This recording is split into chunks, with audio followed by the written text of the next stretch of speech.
Most of my addiction, like alcoholism, has been a blur. Like most of it has been in a blackout. But like I think the darkest moment would probably be by the end of it, where like I just hated myself so much. I like hurt everyone I loved. I hurt the people that were closest to me that I really thought I cared about. And like I was just extremely suicidal. Like I wanted to end my life. But I hated myself so much that I thought if I ended my life, it would be too easy of a way out, that I deserved to suffer. So my purpose in life was to make myself suffer as much as I could, and I got into self-harm and all kinds of stuff. And I was gonna let alcohol kill me. I was drinking to die. I just had this like overwhelming anger and wrath within me that would just drive me to hurt those that were closest to me. And I was scared of that. Like I was afraid because I didn't want to hurt people. Like, so out of fear, I just isolated myself so I wouldn't hurt anyone. And I just dived into self-harm and drank as much as I could with the hopes that I would die sooner rather than later.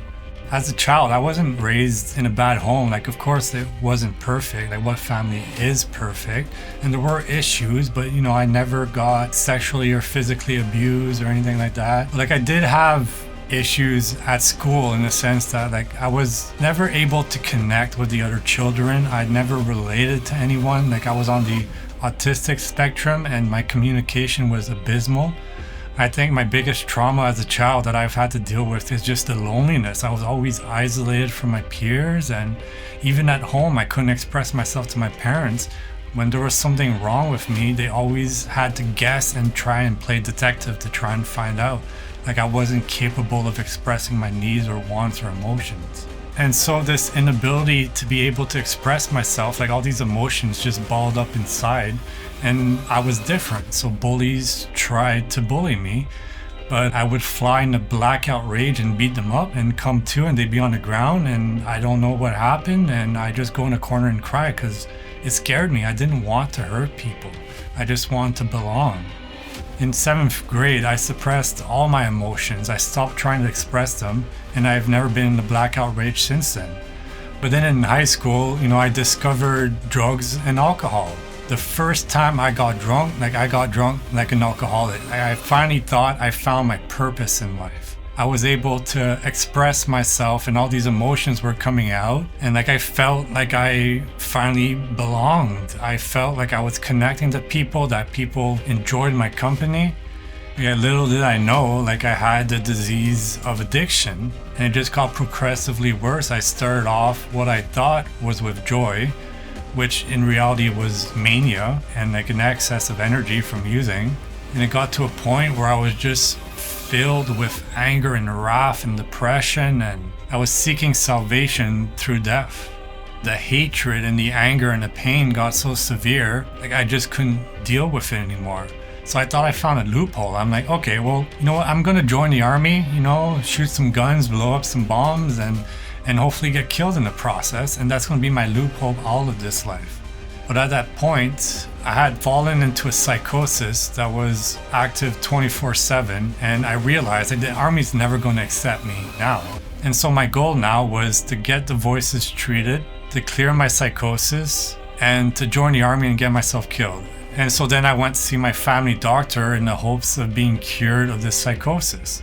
But he told me I have to be sober at least 9 months before they can diagnose me. And so he sent me to the Royal Ottawa Hospital for about 4 months. But then after being away from drugs and alcohol for that long, like I started getting my own thoughts back. Before, it's like I was possessed and I was just afraid of everything. And so 4 months sober, I realized my logic wasn't very logical.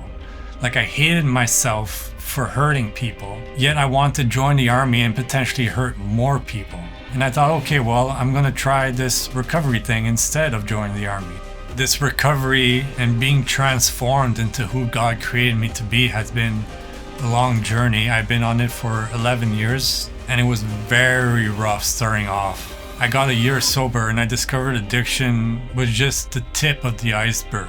I had mental health issues that I didn't realize I struggled with. My diagnosis is schizoaffective, which is bipolar and schizophrenia. I just went from one hell of addiction into another hell of mental health. And my only solution at that point was still death. But being exposed to recovery and to these anonymous rooms, I started hearing about this higher power. And, I didn't know what it was. I've always been agnostic, but I was desperate enough that I started praying.